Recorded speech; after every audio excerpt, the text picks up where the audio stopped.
नाड़ी यंत्र के हमने 12 टाइप्स को रिकॉर्ड कर लिया था। उसमें हम लोगों ने समझ लिया था कि नाड़ी यंत्र के 12 टाइप होते हैं और उनकी कुल संख्या होती है तो 20 होती है।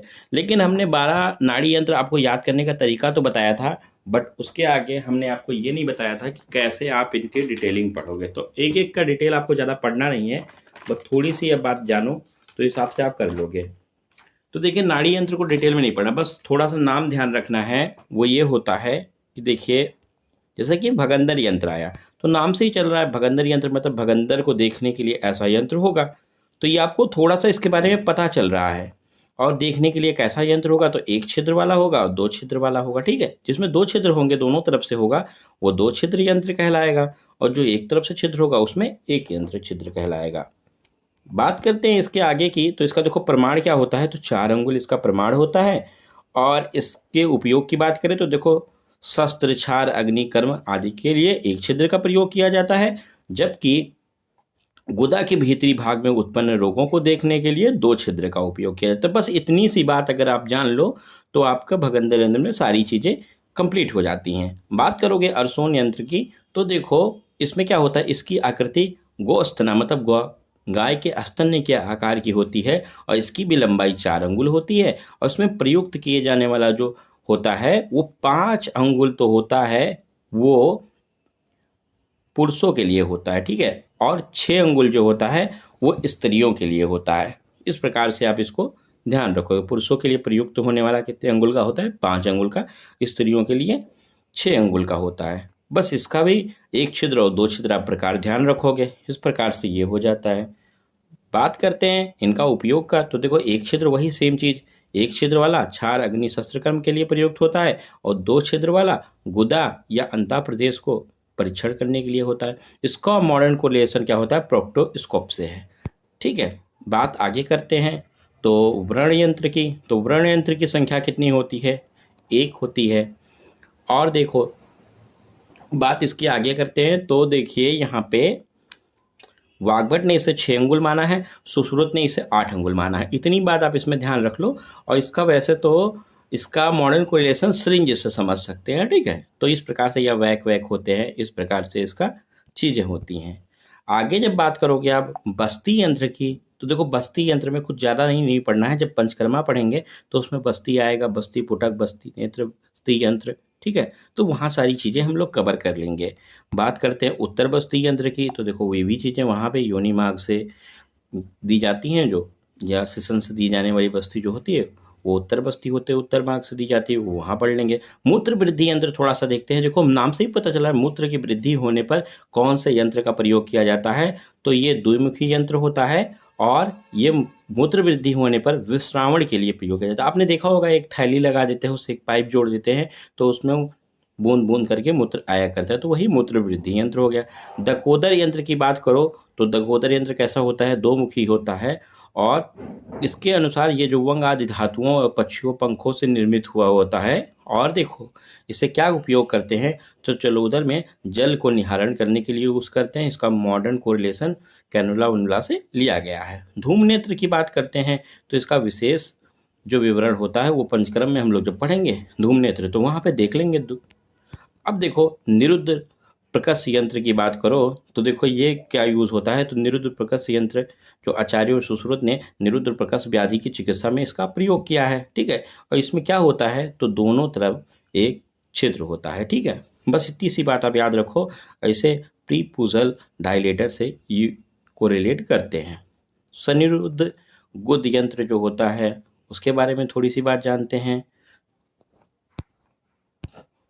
देखो तो इसका उपयोग जो होता है ये सनिरुद्ध गुद व्याधि या में जो निरुद्ध प्रकाश व्याधि की चिकित्सा के समान ही इसका प्रयोग किया जाता है। और इसका आधुनिक कोरिलेशन डायलेटर से, एनल डायलेटर से प्रयोग किया। गुद लग गया है तो गुदा मार्ग में यूज किया जाएगा, इसलिए एनल डायलेटर है। ठीक है, अब देखो अलाबू यंत्र, तो आपको बताया था मैंने कि जल का मतलब रक्त की दुष्टि होने पर कैसे आप निहरण करोगे, तो वात, रक्त की दुष्टि वातज है, पित्तज है, कफज है, देख के रखोगे। और ट्रिक याद करोगे सजा, तो इस प्रकार से आप ध्यान रखोगे। और एस फॉर श्रृंग, जे फॉर जलौका, और के फॉर के लिए अलाबू, तो इस प्रकार जैसे अलाबू है तो किसके लिए, कफ दुष्टि पे प्रयोग किया जाएगा।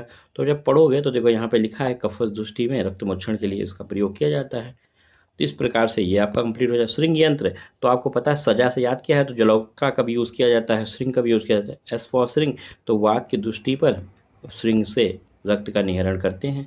तो अब जब पढ़ोगे तो यहाँ देखो चूषण तो किया जाएगा रक्त का, कैसे किया जाएगा, कौन सी दृष्टि में, तो देखो वात के दूषित होने पर इसके द्वारा निहरण किया जाता है, श्रृंग के द्वारा। तो इस प्रकार से आचार वाग्भट वाले आपको खाली नाम याद करके रखना है कि कंठसल अवलोकनी यंत्र जो होता है वो क्या होता है, तो इसकी लंबाई 10 अंगुल होते हैं, परिधि 5 अंगुल होता है, ठीक है। और एक कंठगत शैल को देखने के लिए प्रयोग किया जाता है। लेरेंजोस्कोप इसका मॉडर्न कोरिलेशन होता है। शैल निर्घातनी यंत्र के बारे में थोड़ा सा देख लेना, 12 अंगुल लंबाई होता है, ठीक है, अंदर 3 अंगुल के खोखली होती है, ठीक है। और अंगुली त्राटक यंत्र तो अंगुली से रिलेट करके 4 अंगुल होता है, ठीक है। आगे समी यंत्र देखो, तो समी यंत्र आपका हो गया अर्सोन यंत्र के समान ही होता है, ठीक है।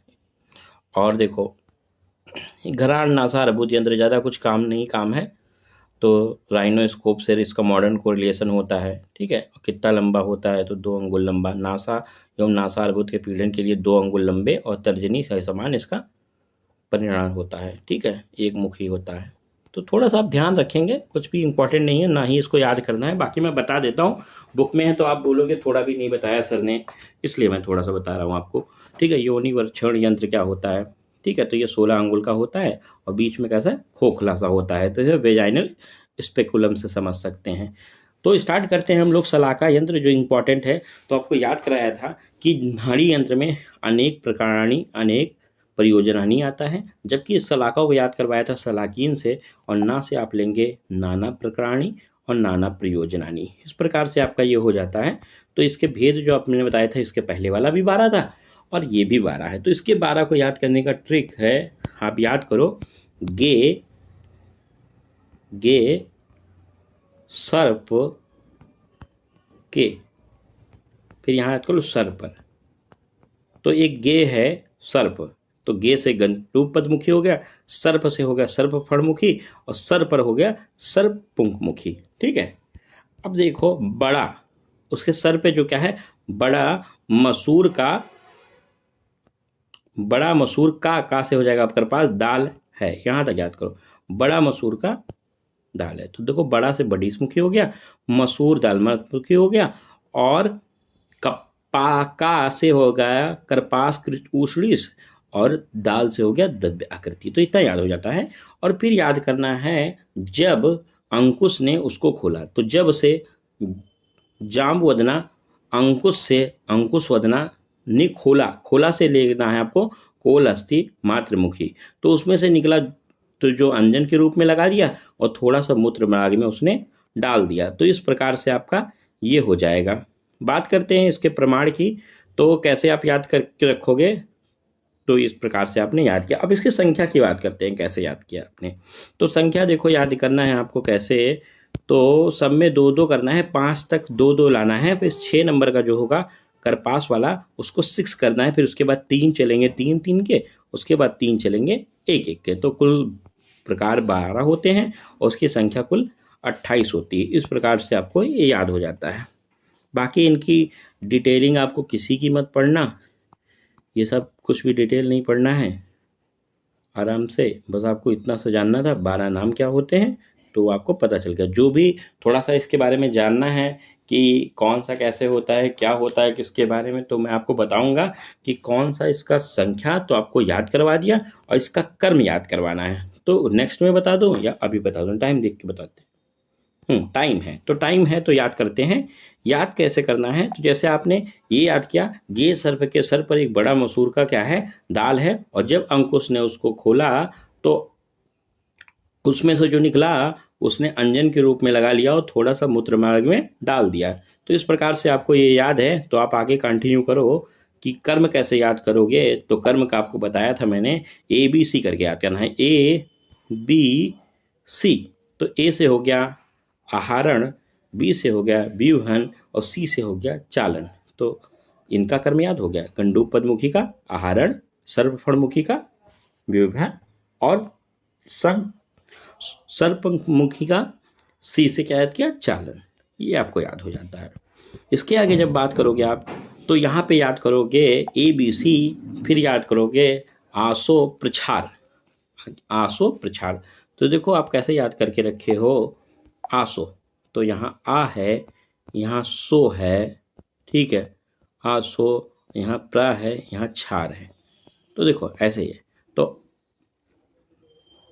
आपका आ से हो जाएगा आहारण, मसूर दल मात्र मुखी में हो जाएगा आपका सो से स्रोतोगत शैल निहरण, और उसके प्राछार तो द्रव्य आकृति में आपका हो जाएगा प्रा से प्रमार्जन, और इसके जाम्ब वदना में हो जाएगा छार कर्म। उसके बाद आपको याद करना है, देखो ये छूट गया एक ठो, यहाँ पे छूट गया था, देखो यही यहाँ पे करने में नोट्स लगा होता तो कभी नहीं छूटता। देखो हाँ, यहाँ से आपने याद किया ABC खत्म हो गया था, आसो, तो देखो आ से आपका हो गया आहारण, ये हो गया, सो से स्रोतोगत शैल निहरण, फिर आपको क्या आना है प्राछार, तो कर्पासकृत उष्णीय में प्रा से हो गया आपका प्रमार्जन, और फिर छार, तो यहाँ पे हो गया आपका छार से आप क्या याद रखना है, तो याद रखना है छार कर, ठीक है। अब इसके बाद दो अग्नि के याद करने हैं आपको, तो जाम्बवदना और अंकुश वदना, ये क्या है अग्नि कर्म करते हैं। और उसके बाद वाला ये तीन अलग से रट लेना है आपको, इसको आपको याद करना है नासा अर्बुद का आहारण करने के लिए। उसके बाद वाला याद करना है आपको कलाय परिमंडल उभयतो मुखम। उसके बाद याद करना है आपको लास्ट वाला मालती पुष्प। देखो मेरा भी देखो यहाँ पे आपने देखा गड़बड़ हो जाता, अगर आपने सीरीज ABC आसो प्रछार को आपने गलत किया, या आपने जो स्टार्टिंग से ये सीरीज है ना, अगर ये नाम लिखने भी सीरीज से आपने नहीं लिख पाया कि गे सर्प के सर पे बड़ा सा मसूर का दाल है, और जब अंकुश ने खोला तो अंजन निकला, तो उसे अंजन लगा लिया और मूत्र मार्ग में डाल लिया, अगर वो सीरीज भी गड़बड़ हो गई ना तो ये सीरीज गड़बड़ हो जाएगी, और जब ये सीरीज गड़बड़ हो जाएगी तो संख्या भी गड़बड़ हो जाएगी, संख्या गड़बड़ हो जाएगी तो कर्म गड़बड़ हो जाएगी। तो सबसे पहले रिस्पॉन्सिबिलिटी आपकी बनती है ना, वो कोड याद करना है, गे सर्प के सर पर बड़ा सा मसूर का दाल है, जब अंकुश ने खोला तो जो निकला वो अंजन लगा लिया और थोड़ा सा मूत्र मार्ग में डाल लिया, ठीक है। तो इस प्रकार से ये हो जाता है। इसके बाद आगे नेक्स्ट वीडियो में कंटिन्यू करते हैं। ये हमारा वीडियो नंबर 4 था।